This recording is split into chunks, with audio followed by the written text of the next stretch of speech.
কোথায় তোমরা? আমি এসে গেছি। ও, তুমি এসে গেছো? বসো, তোমার জন্য জল আনি। না, আনতে হবে না। তুমি যে কাজটা করছো ওটা করো। তা তুমি মনোযোগ দিয়ে কি করছো? আমার ছাত্রছাত্রীদের রচনা লিখতে দিয়েছিলাম। তোমরা বড় হয়ে কি হতে চাও সেই রচনাগুলোই দেখছি। ও, তা কেমন লিখেছে ওরা?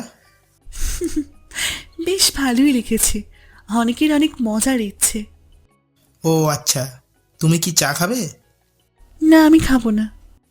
আচ্ছা, তুমি খাতা দেখো, আমি একটু চা বানিয়ে আসি। আমি বানিয়ে দিচ্ছি, তুমি বসো। না, তুমি খাতাগুলো দেখো, আমি বানিয়ে নেবো, কোনো ব্যাপার নয়।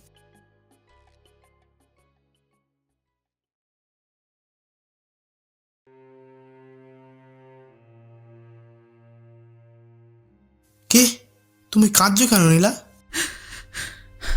একটি একটি বাচ্চা লিখেছে তার ইচ্ছা মোবাইল হওয়া, কারণ তার বাবা মা তাকে কখনো গুরুত্ব দেয় না, সব সময় মোবাইলেই ব্যস্ত।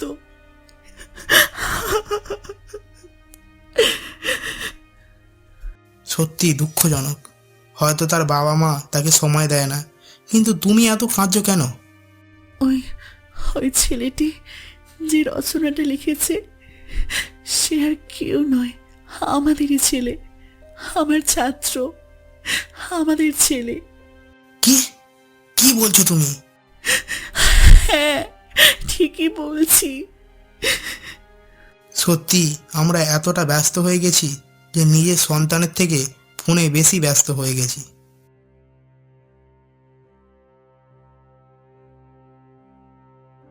রনি, কোথায় তুমি? এখানে এসো। হ্যাঁ বাবা, যাচ্ছি। বাবা, তোমার মা যে বলছে তুমি রচনায় তুমি মোবাইল হতে চাও লিখেছো, কেন বলো তো?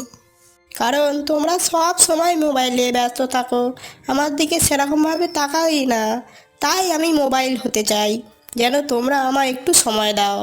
বাবা, আমরা খুব ভুল করেছি। আর কখনো শুধু মোবাইল নিয়ে ব্যস্ত থাকবো না। আমরা সবাই মিলে একসঙ্গে সময় কাটাবো, একসঙ্গে আনন্দ করব। ফোন শুধু দরকারি কাজেই ব্যবহার করব। তাহলে তোমরা কি করবে? আমরা সবাই মিলে আনন্দ করব, একসাথে খেলবো, গল্প করব, যেন তোমার সাথে ভালো সময় কাটাতে পারি।